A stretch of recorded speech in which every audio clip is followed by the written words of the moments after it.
1-6 in LA. 4-9 versus the Dodgers this year. Oh, baby. I am rooting against the Giants. But there's more to get into on this Warriors conversation because Joe Lacob talked with Tim Kawakami on a podcast that got released this morning. And, you know, overall, Bonte, on some level, I understand the fans really want to hear, like, from all these guys. We can't get enough. That's why we have Sports Talk Radio 24/7, 8 billion podcasts, YouTube channels. Like, the thirst for more knowledge about sports is just, it's unquenchable. And so I understand people want to hear from, but there is like a law of depreciating returns. And I always just wonder, you know, what is the right balance of how much to talk, right? For an owner, a player, whomever it is. And there's just been so much this offseason with the Warriors, Clay, and that whole thing. And in him speaking at a podium, which felt appropriate because he had just signed with a new team, and it was the opening introductory press conference. Yep. We've heard from Lacob multiple times this offseason. We've heard from Draymond Green a lot. We've heard a little from Steph Curry here and there. I mean, sitting down with Mark Spears and kind of expressing his concerns. There's just been a lot of talk with the Warriors right now. There's been a lot. Let me address this comment real quick. Let me address this idiot. I don't know why I'm doing it, but I'm going to do it anyway. You know me. Send me mobile text line 510. We don't talk a lot of A's. We get it. And 510. Y'all are part of the reason why the A's are leaving. You failed them as a Bay Area sports media. I love blame the media guy. The owner leaving is the reason they are leaving. He is the reason we don't talk about them. Just like what idiots text like that. You're the blame the media. Okay. It's just dumb.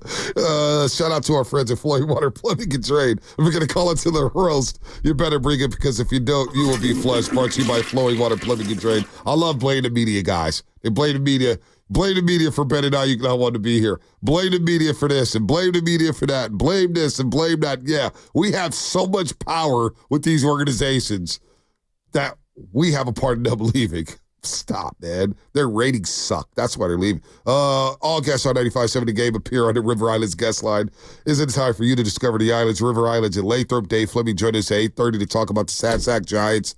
What a depressing start Dave had to the post-All-Star break. But rolling on Joe Lacob, and he said a lot about Clay, and obviously Clay's gone, and it's hit a lot of people. It hasn't hit a lot of people. But he responded to Steph Curry's comments about the future. And just about trades. This is interesting to me. He was asked if their window is closing. Hear what Lacob's had to say about that. I do view that our window is a little longer than people think, though, if there's such thing as a window. But with respect to Steph, let's just say, if that's what we're talking about, I think the window's probably longer than some people, give it credit for. He's in remarkable shape. I do not see some big slowdown from Steph here. In fact, I would argue he's one of the best players on the Olympic team. I don't see it closing any time that soon. We all have to understand that Father Time is undefeated, and eventually that'll be the case. But we don't look at it honestly like it's a window this year. It has to be this year. Like, what can we do all in? We're always trying to make our team as absolutely good as it can be because we're trying to win championships. We won in 22 and they said we couldn't. I think we can win this next year. I think it's possible. So, whether it's like as our team as it sits today, or maybe as the year starts and we decide we need to add a little more and the opportunity comes across to do that, we will. But I think we're always trying to make the team as good as possible. And I don't think it's a 6-month window. I think the window's bigger than that.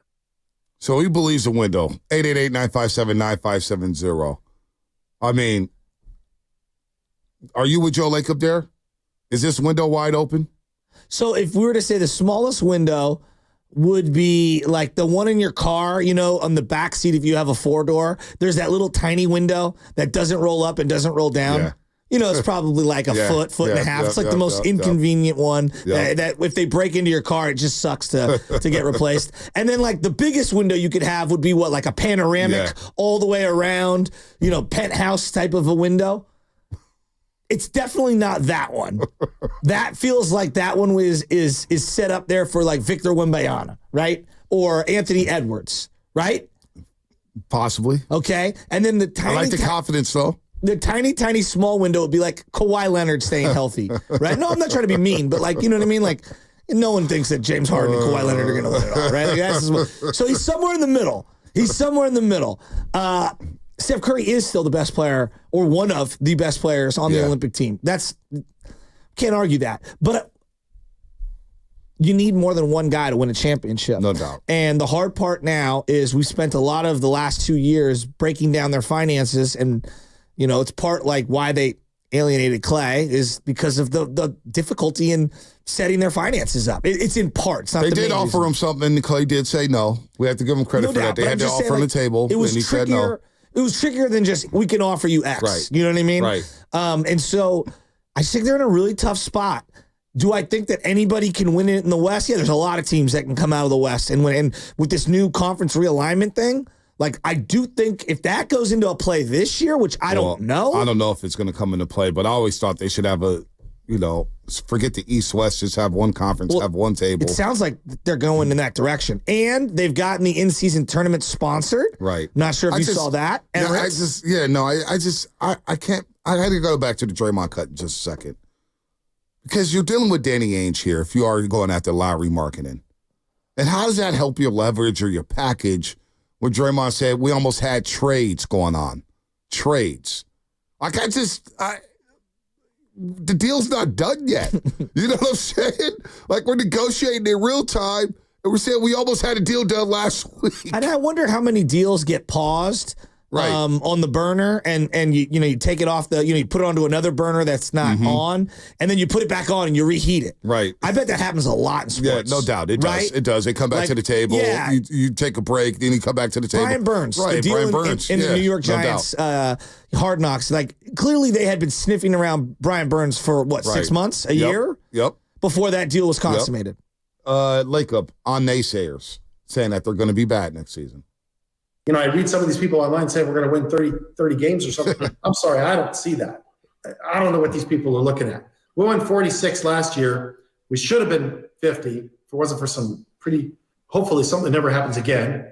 And I think we just added to the team, made it better, and in fact, it's a little younger. So the version with Clay is not there today. It's a slightly different version. And that's always going to be the case because nothing ever stays exactly the same. Well, on the additions, what about his additions? He likes the additions there. I don't think we've ever, since I've been here, added 3 veterans, substantially positive impact veteran players to the roster all at once like that. And I think we got, pretty good value in those transactions, those pickups. So they're guys that are going to play.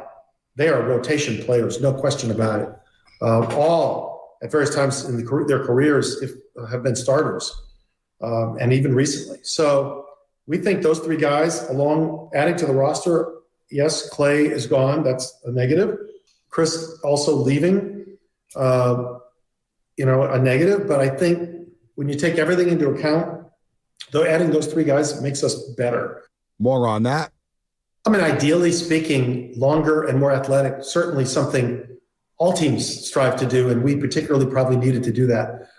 We certainly got younger, with Chris and Clay leaving, and the 3 guys we added are all younger, but not too young. Yeah. These are veterans, and I think they're win now kind of guys. And, we certainly got Kyle as a very long player. Melton, I think you could also say for a guard, very long and athletic.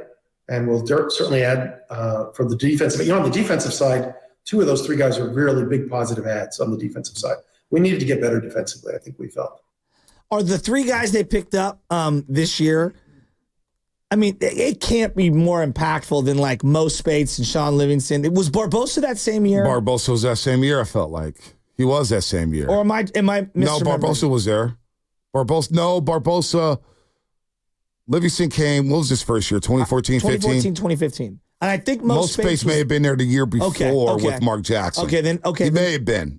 Could be a little just twisted there. Livingston's kind of like one of those free agent signings that we look back on like, wow. Great signing. Just unbelievable value. And you knew it was going to be a good fit. Jerry West said it himself. He was like, look, Sean Livingston's going to fit well.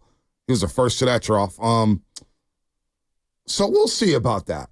We'll see, because I still got reservations about Buddy Hield. I want to see it with Buddy Hield. I want to see it with the owner Kyle likes Anderson. him. The owner likes him. The owner likes his team. Listen. Listen to what he said. I read some of these people online saying we're going to win 30 games or something. I'm sorry, I don't see that. I don't know what these people are looking at. We won 46 last year. We should have been 50 if it wasn't for some hopefully something never happens again.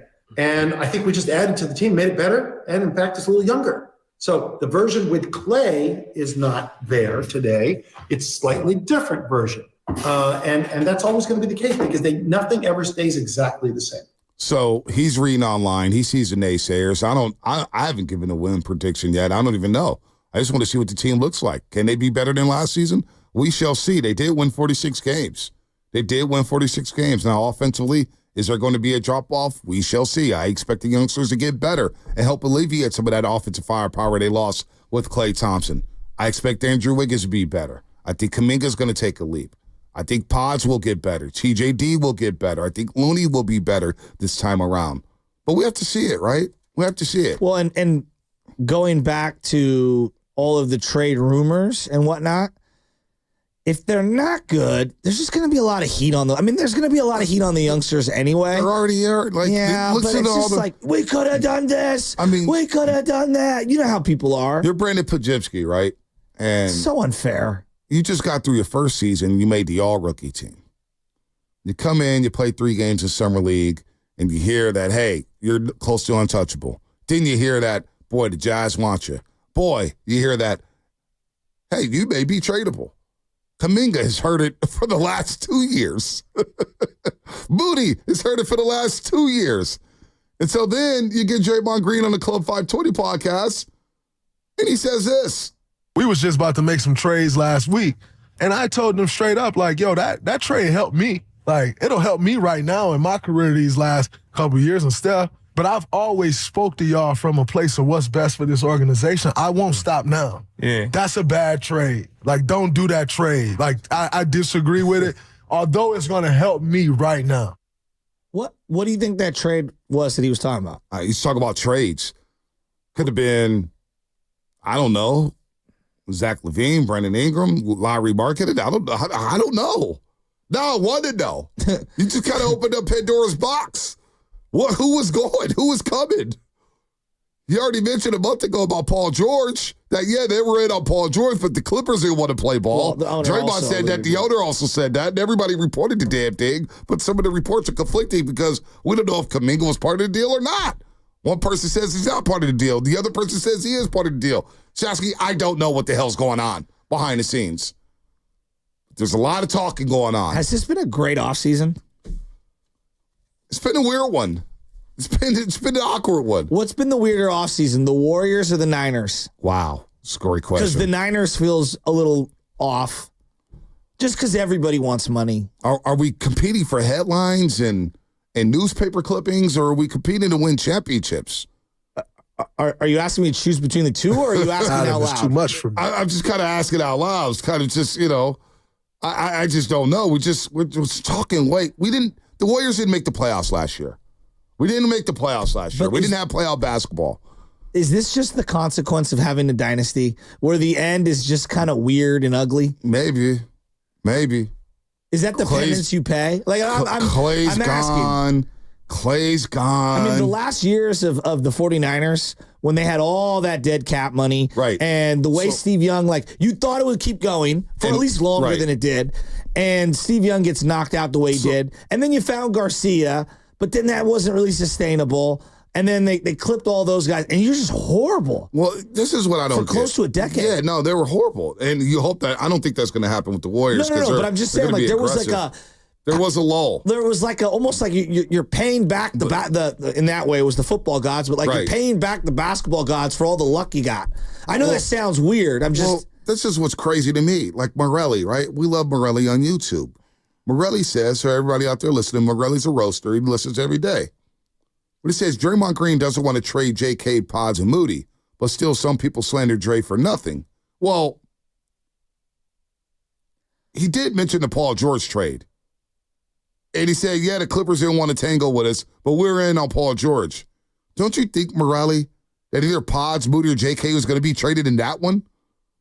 So, I mean, weren't they going to be part of that deal? It certainly sounds like one of those three were going to be part of that deal. You imagine all offseason, you have been, every day there's a new article about you getting traded, and then you got to show up first day of training camp. First day of training camp. Let's take pictures. What's up, baby? I'm going to do a commercial with Bonte Hill. Come on, man. Like Morale, you got to be smarter than that. Where they were going to be part. Like, you don't think that Pods, JK, and Moody were going to be part of that deal? Like, come on, man.